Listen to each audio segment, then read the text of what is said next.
Bonjour, fidèles auditeurs et auditrices du Blind Show, votre émission sur les messages subliminaux dans les films et les séries animées. Je voudrais tout d'abord vous remercier de votre fidélité et vous inviter à cliquer sur le bouton rouge qui se trouve sur le coin inférieur droit de la vidéo. En faisant cela, vous serez immédiatement prévenu lorsque une nouvelle vidéo de votre émission sera mise sur le net. Aujourd'hui, nous allons nous intéresser au film Fahrenheit 451. Fahrenheit 451 est un film américain de science-fiction réalisé par Ramin Bahrani.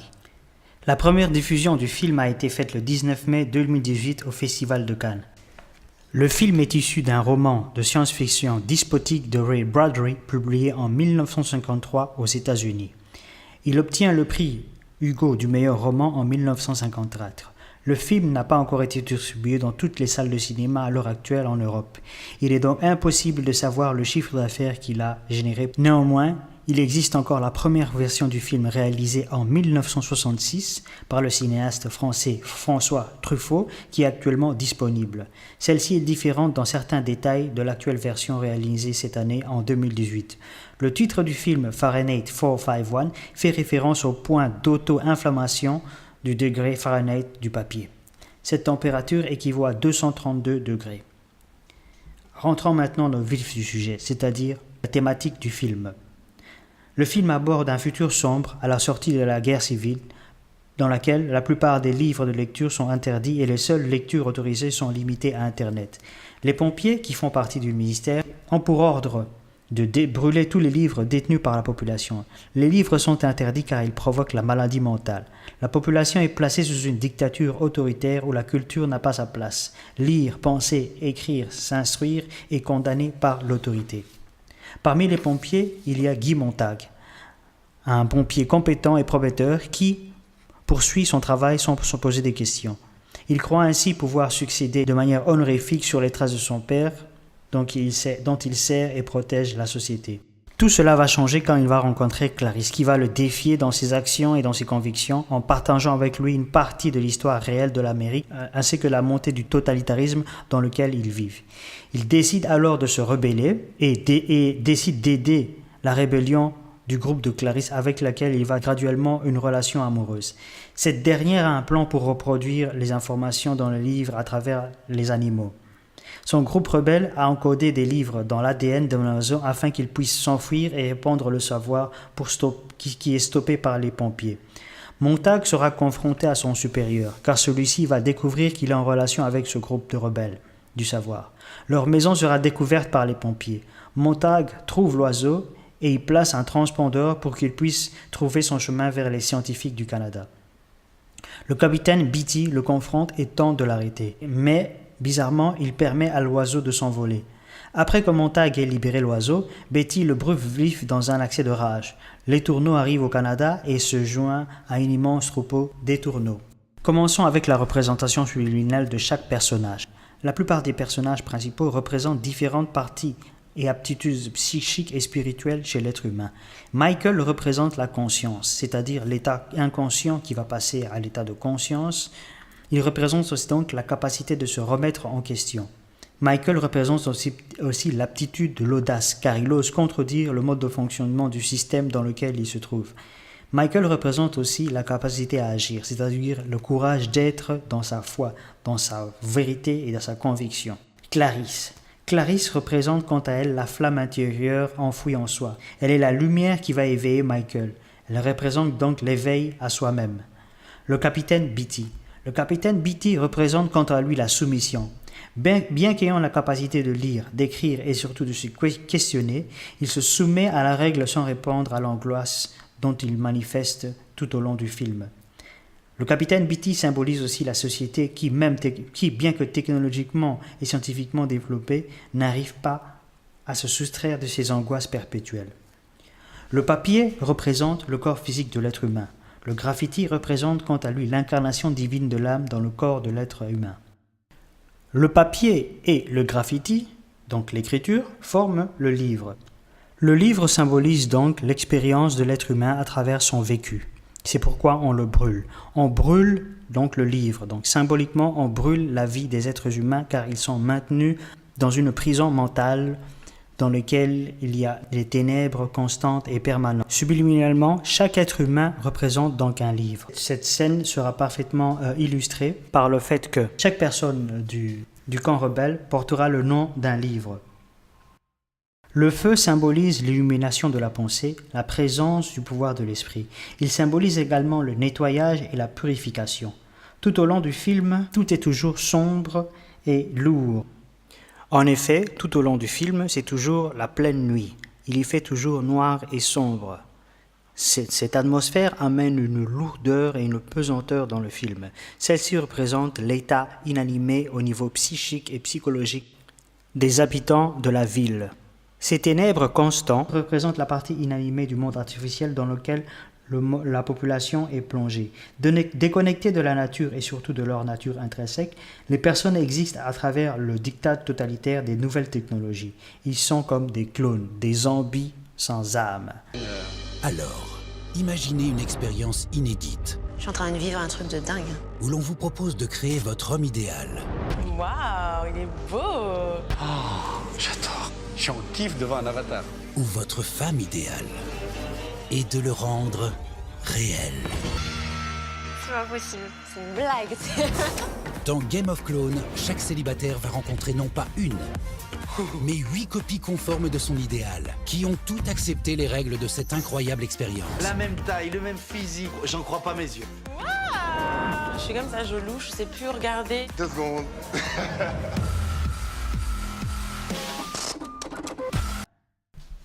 Dans la normalité des choses, les pompiers sont censés éteindre le feu et non pas le causer. Ils sont censés sauver des vies et les biens matériels. Or, dans ce film, c'est exactement tout le contraire qu'ils font. Ils sont là pour mettre le feu, détruire la vie humaine et même iront jusqu'à incendier une vieille dame qui a choisi de mourir au milieu de ses livres. Ils agissent de manière contraire à leur profession. Pourquoi donc? L'auteur met en avant la contre-nature manifestée par l'uniformisation de la pensée et l'uniformisation du mode de vie qui se manifeste dans la société actuelle. L'autre élément très important mis en avant par l'auteur est le diktat de la pensée qui détruit toute individualité. C'est pourquoi le film est toujours ténébreux, c'est-à-dire sombre et lourd à regarder. Pourquoi? Cette sombreur, cette lourdeur représente la partie subconsciente, c'est-à-dire inconsciente de l'individu qu'il doit mettre en lumière. Le régime autoritaire maintient dans l'ignorance, c'est-à-dire dans les ténèbres, toute forme de liberté individuelle de pensée, d'action ou de réflexion. C'est pourquoi il y a cette lourdeur. L'auteur veut aussi mettre en avant la superficialité des relations et de l'existence des individus à travers l'illusion du bonheur par l'évolution scientifique et technique. Il y démontre aussi que malgré la modernité de la technicité et de la science dans la civilisation, la population est toujours maintenue dans une grande ignorance. Certains auteurs très peu connus parlent de cette thématique à travers leurs livres. Nous avons par exemple Günther Anders qui parle de l'obsolescence de l'homme et également l'auteur Francis Cousin, Lettres contre l'avoir. L'auteur fait également référence à toute forme de régime totalitaire ou toute forme d'expression individuelle est bannie par le pouvoir médiatique du divertissement. Heureusement, il y a une minorité de la population qui sont des rebelles et qui continuent à exister à travers la lumière de la lecture, c'est-à-dire à travers la lumière de la réflexion. L'avancée technique a certes permis de réduire le dur labeur du travail pénible au quotidien. L'automatisation a permis d'alléger le travail technique manuel, ce qui a permis un gain de temps. D'où le concept « time is money », car le temps c'est de l'argent. Plus on produit, plus on gagne. Malheureusement, il y a l'envers de cette réalité, car l'autre revers à la rapidité de production est que malgré la facilité de la vie et surtout l'avancée technique, l'être humain est encore toujours plus stressé.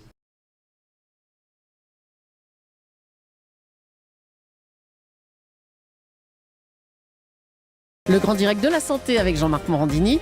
Et aujourd'hui, Sabrina Philippe, le docteur Martine Pérez, généraliste, Anne Le Gall d'Europe 1 et le docteur Marcel Ichou, généraliste. La France est le 4e plus gros consommateur d'antidépresseurs en Europe. Selon une enquête, les Français consomment en moyenne 6 comprimés par jour. Les antidépresseurs qui sont des psychotropes. Qu'est-ce que c'est des psychotropes, docteur Marcel Ichou? Les psychotropes sont des médicaments, en gros, qui marchent sur le psychisme. Mais il y en a plusieurs catégories.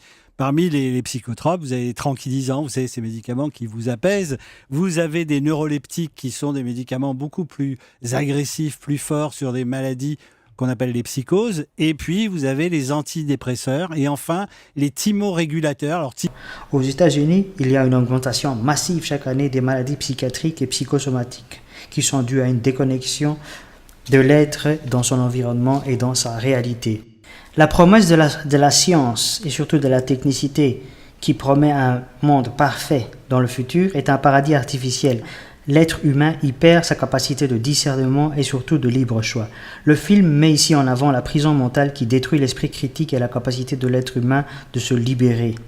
Aucune lumière individuelle n'est émise par les autres membres de la population, c'est-à-dire qu'ils n'émettent aucune individualité, aucune expression créative, car ils sont lobotomisés, conditionnés à être sans exister, à être dans les ténèbres. La fin du film est donc très positive car le héros principal arrive à sortir de la prison mentale en acceptant de confronter la mort physique qui le fera renaître dans le feu éternel de la lumière représentée par le soleil. Le héros du film, c'est-à-dire Montag, est mort par le feu pour renaître à la lumière de l'omnis, c'est-à-dire à l'infini, au tout. Il est donc reparti à l'origine du tout, c'est-à-dire de son ADN, de l'univers, de l'infini. Il a su braver sa peur pour être brûlé par un sapeur-pompier. Cette scène retranscrit subliminalement la sortie de l'ignorance et l'ouverture à la lumière, c'est-à-dire la connaissance absolue divine. Le feu représente la lumière qui va purifier l'âme et l'esprit de l'être humain. Dans ce film, le feu symbolise la lumière qui anime les ténèbres de l'esprit. Les ténèbres ne sont rien d'autre que l'ignorance des individus. En effet, chaque individu dans ce film représente un livre dont il n'a pas conscience. En effet, chacun des individus a un vécu, un patrimoine qu'il doit partager afin d'éveiller l'autre, qu'il doit donc mettre en lumière. Fahrenheit 451 essaie de nous avertir des dangers de l'ignorance, mais surtout du diktat de la superficialité sans cesse présente dans le progrès technique. Par sa mort, Montag rallume la flamme de son identité spirituelle en sortant du monde artificiel, de la prison mentale, c'est-à-dire des ténèbres de la perfection du futur de la technologie.